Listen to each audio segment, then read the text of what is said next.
عندي بيت قدها، انا موفرة، انا اقدر اتحمل المسؤولية، انا اقدر.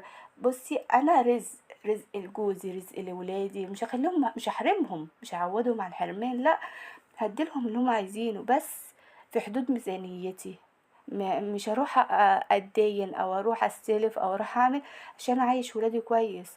لا، انا الحاجات دي كلها افكار، مجرد افكار.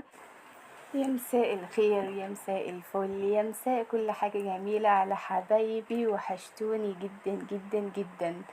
النهاردة فيديو جديد وفكرة جديدة من أفكار التوفير. هي مش فكرة واحدة بصراحة، هي حوالي 15 فكرة من أفكار التوفير.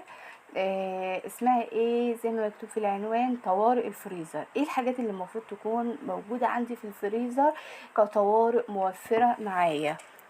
هنتكلم في كل فكرة بالتفصيل. هي بصراحة مش فكرة واحدة، هي 10 أفكار. ايه الحاجات اللي المفروض تكون متوفرة عندي في الفريزر؟ الحاجات اللي تعتبر كنز من كنوز البيت، الحاجات اللي انا ولا اخر الشهر مش معايا فلوس او حابة اوفر. زي ما قلنا كده يا حبايبي، ايه هي الحاجات اللي المفروض تكون كنز من كنوز البيت؟ اول حاجة نفكر فيها العيش. لازم أن يكون عندك عيش في الفريزر، ان شاء الله كيس عيش واحد، ان شاء الله ب3 جنيه عيش، ان شاء الله ب5 جنيه عيش. تحطيهم على حسب احتياجك، يعني كل بتستهلكي في المرة 5 أرغفة عيش، حطي كل 5 في كيس، كل 10 في كيس. اي نوع عيش بلدي، هو العيش البلدي دلوقتي هو يعتبر اوفر حاجة، اللي هو بنجيبه ببطاقة التموين. عيش بلدي، عايزة عيش شامي، عايزة عيش ابيض، براحتك. بس اهم حاجة في اي وقت في الطوارئ، ولادك جاعوا بالليل، هتطلع لهم كل واحد رغيف عيش ولا نص رغيف عيش، وتعملهم سندوتش او بيض او اي حاجة سريعة. صحيتي من يوم في يوم معرفتيش تنزلي تجيبي عيش، والعيش عندك مش موجود، تطلعي من الفريزر. يبقى ايه اول كنز من الكنوز بتاعتنا؟ العيش. تاني حاجة الطماطم. الطماطم ده يا سلام، ده انا بفرح لما اكون بحسب ان الطماطم اللي في الفريزر عندي خلصت، والاقي كيس هنا ولا هنا. اي نعم، بحط في درج واحد، بس افرض الدرج ده خلص بتاع الفريزر. يبقى الطماطم ده، الطماطم اهم حاجة في التفريزات. انا زي ما قلت لكم قبل كده، انا عمري ما جبت بالعداد الطماطم، كنت كل سوق اجيب والطماطم رخيصة ب20 جنيه، 20 جنيه طماطم، 30 جنيه طماطم. على اخر الشهر هتلاقي نفسك جبتي عداية، جبتي فرستي كمية كويسة. الصلصة دي حاجة مهمة، تطلعي انتي موظفة جاي من وظيفتك متأخرة، تطلعي كيس الصلصة وتعملي اكلك في ثانية، مش تاخدي وقت. بعد كده الخضار. انا برضو قلت قبل كده انا بنزل عشان برضو نوفر في الميزانية. بننزل مرتين بس السوق، او كل اسبوعين مرة. ده هيخليكي توفري، جيبي كمية الخضار اللي هتقضيكي في الاسبوعين دول. آه لقيت الخضار رخيص، الحاجات اللي هي بتتخزن، البامية، الملوخية، البسلة، الخضار الفلفل، الخضار المحشي بيجي عليه اوقات دلوقتي، خضار المحشي 3 ربط ب10 بكام؟ ال3 ربط الربط ب5، 3 ب15. انا بجيب 4، بجيب ال4 ب20. الخضار، الفلفل، الليمون هاتيه وقطعي كل ليمونه نصين، حطيه في الفريزر. جه عندك ضيوف ومش عارفه تنزلي تجيبي حاجه، او ما عندكيش حاجه فاكهه في الفريزر، طلعي ليمون واعملي ليمون، شوب ليمون ساقع، هيبقى احلى عصير. بعد كده البصل انا قلت برضو ان هو له وقت في التخزين، له وقت للتخزين، يعني يعتبر تقريبا من شهر 5 كده بيبدأ يظهر، 4 بيبدأ يظهر البصل الجديد. التخزين بتاعه على آخر 5. تكوني جايبة كمية بصل محترمة حطها في بيتك سايباها تنشف. انا بصراحة بفضل ان هو البصل يتخزن كده، بس في ناس بتحب افرمي بصل وحطيه في الفريزر، افرميه وافرديه في كيس التلاجة، حطيه في الفريزر. كل ما تيجي تعملي حاجة قطعي القطعة وخرجيها، ممكن تشوحيه في حبة زيت، ودي طريقة احلى من انك تحطيه ني في الفريزر. شوحيه في حبة زيت، مش مهم يلون، شوحي بس، وبعدين حطيه ما بيبرد تحطيه في اكياس وتفرديها وترصيه في التلاجة بتاعتك. عايزة تسيبيه كده عندك مكان تخزنيه كده، مفيش مشكلة، هتطلعيه تفرميه في الكبة. وبصل فريش معاكي.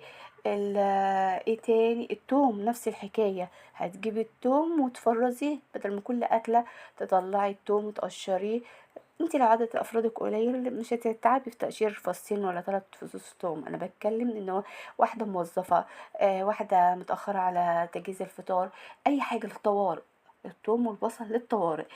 اخر سادس حاجه معانا الزبده. يجي بقى بعد كده.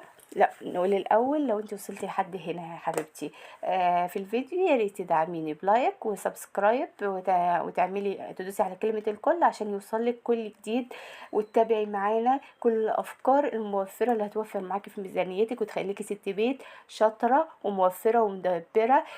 وست البيت الموفره دي رزق في الايام اللي احنا عايشينها دي. هي الدنيا صعبه غصب عننا، هنعمل ايه؟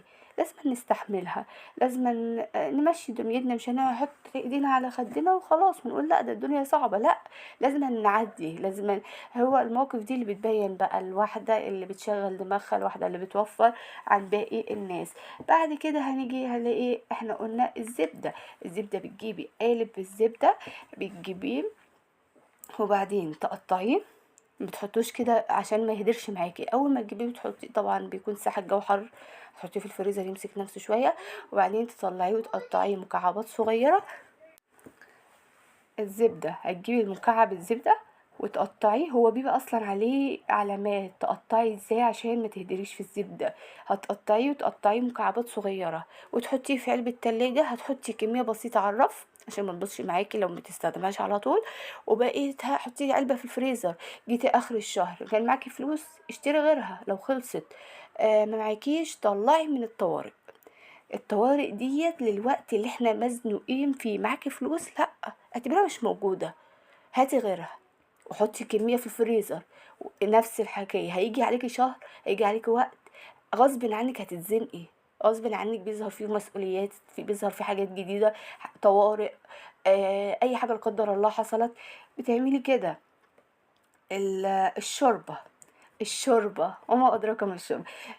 اكتر كنز موفر في الدنيا انه يكون عندك في الفريزر الشوربه. هاتي شوحي الفراخ، شوحي الفراخ، شوحي اللحمه، اي حاجه تعمليها في الشوربه ان شاء الله اجنحه. الحاجات دي تتشوح الاول في حته زبده او حته سمنه و... وبصله وفلفل وطماطمايه، تشوحيه مع البهارات بتاعتها. بعد كده حطي عليها ميه سخنه، هتشوفي دسامه في الشوربه عمرك ما شفتها في حياتك.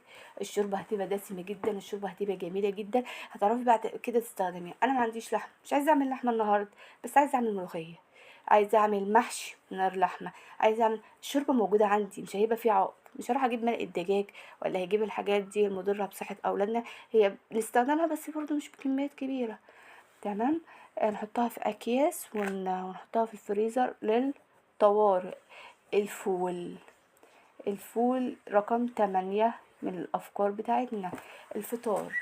حابة صحية مش عايزة تجهزي فطار، ولادك ملهمش مزاج للأكل، أي حاجة، ولادك جعوا بالليل، حاجات للطوارئ. ده الطوارئ هاتي إن شاء الله نص.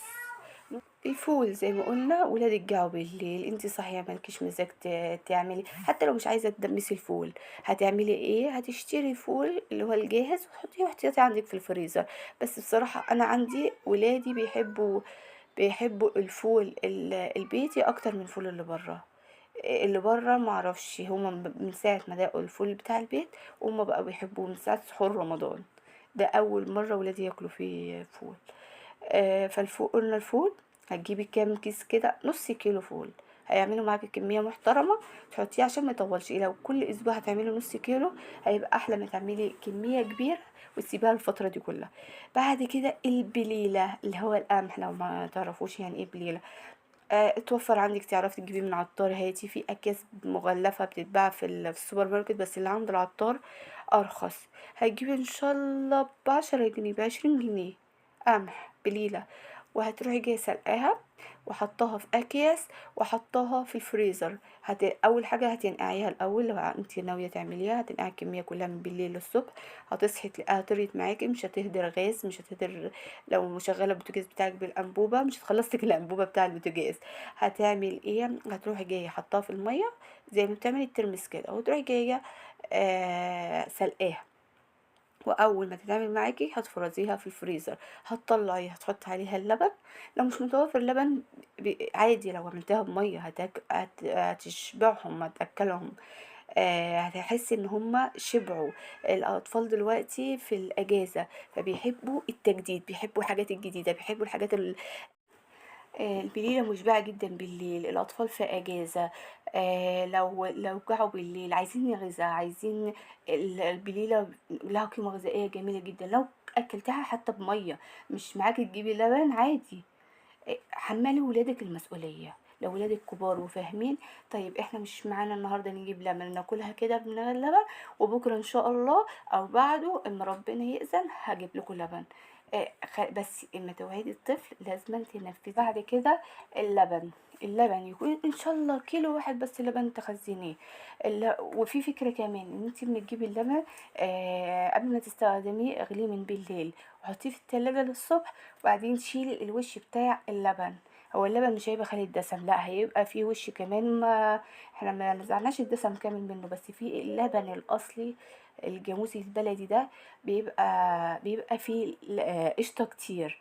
فهنشيل القشطة اللي اتكونت على الوش معانا ونحطها في علبة في الفريزر. سواء بقى استخدمناها اكلنا بيها الولاد في الطوارئ برضو طلعناها وكلوها بعيش، او عملناها في سندوتشات، او حطيناها في الرز بلبن. استخدمناها في عمل القشطة الكدابة. استخدمناها في اي حوشناها وعملنا بيها زبدة بقى فلاحي، زبدة اصلية. فدي كلها حاجات موفرة. حطينا كيلو لبن في التلاجة في الفريزر. حبيت اعمل النهارده مكرونه بشاميل، كل مكوناتها متوفره عندي بس ما عنديش لبن. نطلع كيس اللبن الطوارئ. ما عنديش والفلوس اثرت معايا، نطلع كيس اللبن الطوارئ نعمله لولادنا.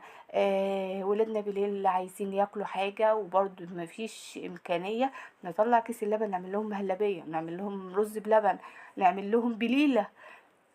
فالحاجات دي كلها موفرة معانا. رقم 11 معانا اللحمة المفرومة. هتجيب اللحمة المفرومة زيها زي الشوربة، زيها زي ايه الزبدة لا، اللحمة المفرومة مهمة جدا. هنجيب ان شاء الله نص كيلو لحمة مفرومة. هنحط في كل نقسمها على 4 اطباق ولا 3 اطباق. كل طبق معلقتين، نقسم الطبق كده اهو، اعتبروا ده اللحمة المفرومة هنقسمها تلت تلت تلت. وكل مع تلت نحطه في طبق صغير. نطلعهم نحط عليهم بصلايه، نحط عليهم فلفل. نعمل صينيه جلاش بلحمه مفرومه. نعمل لهم طاجن مكرونه زي اللي بيتباع بمحلات الكشري، الاطفال بتحبه جدا. نعمل ايه تاني؟ نعمل صينيه مكرونه بشاميل. نعمل لا في اكلات رقاق. في اكلات كتير جدا جدا جدا. نقدر نعمل سمبوسه نحطها جنب الاكل كده، مكرونه وسمبوسه هتخليها خلتهم احلى من اللحمه، احلى من اللحمه والفراخ مع والبانيه مع المكرونه. بعد كده هنجيب بانيه. البانيه بصي، خدي كده لو سحبنا من نص كيلو البانيه اللي انت هتجيبيه شريحتين بانيه وحطيناهم في جنب كده للطوارئ، هيحصل حاجه؟ والله ما هيحصل حاجه. هتحسي بحاجه؟ هتحسي ان في حاجه نقصت؟ ابدا والله. البانيه لو ما قدرتي تجيبي كيلو بانيه، قسمي الكيلو على ربع ربع ربع. شوحيه وحطيه تحت ورق العنب. بيخلي طعمه في حتة تانية. اتعاملي معاه معاملة الفراخ. حمريه لهم، اعمليه صوابع زي الاستريبس وحمريه. اعمليه طاجن مكرونه بشاميل بالفراخ احلى 100 مرة من المكرونه بشاميل باللحمة. ايه تاني؟ هتعمليهم طاجن مكرونه بالفراخ زي برضو بتاع محلات الكشري. هتعملي طاجن موتزاريلا، مكرونه بالموتزاريلا بالفراخ بالفلفل الالوان، فظيع. بعد كده ميكس الجبن. الفكرة دي نيجي على الفكرة اللي بعد كده يا حبايبي، وهي ميكس الجبن. عايزين تعملوا الفكرة دي اعملوها، مش عاجباكم براحتكم. احنا هنجيب كيس جبن، ميكس جبن. هو ب60 جنيه، لو تعرفوا عنه هو اسمه الحمد ميكس جبن. ميكس الجبن بتاعته فظيع، هو شيدر على موتزاريلا. هتقسميه هتقسميه كل معلقتين في كيس، كل معلقتين في كيس تلاجة وتحطيه في التلاجة. في يوم مش قادرة تعملي غدا، تعملي صينية بشاميل بالميكس الجبن عادي موفرة. هتعملي صينية جلاش بميكس الجبن. هتعملي الفطير الشرقي برضو بيتعمل بالجلاش ميكس الجبن. الولاد جاعوا بالليل، سندوتشات ميكس جبن وتشوحيها على او تحطيها في الميكرويف، او لو ما عندكيش في صينية من اللي هي التيفال سيراميك، الحاجات اللي مش بتلزق. لها افكار جديد كتير. ميكس الجبن وجودها في التلاجة بصراحة. كده اخر فكرة معانا هي التخزين الفاكهة. اي فاكهة رخيصة تلاقيها ينفع تتخزن خزانيها. الجوافة بيجي عليها في وقت في الموسم بتاعها بتلاقيها رخيصة جدا. هاتي هتقولي هجيب، مش ما قدرتي اجيبي غير 2 كيلو للولاد وهيشبطوا فيه، شيلي حبايتين 3 حبايات هيعملوا لكم عصير. الفراولة في وقتها برضو هتجيبي 2 كيلو، عيني كيلو وسيبي كيلو. المانجا، انا عندي والله مانجا من السنه اللي فاتت. البرتقال هتجيبيه وتعصريه في بالعصاره كده وتعينيه ميه، عصير مركز. هتطلعي الكيس تحطيه في الخلاط وتحطي عليه ميه شويه سكر وخلص الليله. ايه تاني الفاكهه اللي ممكن تتخزن؟ اي فاكهه بتتعمل عصير.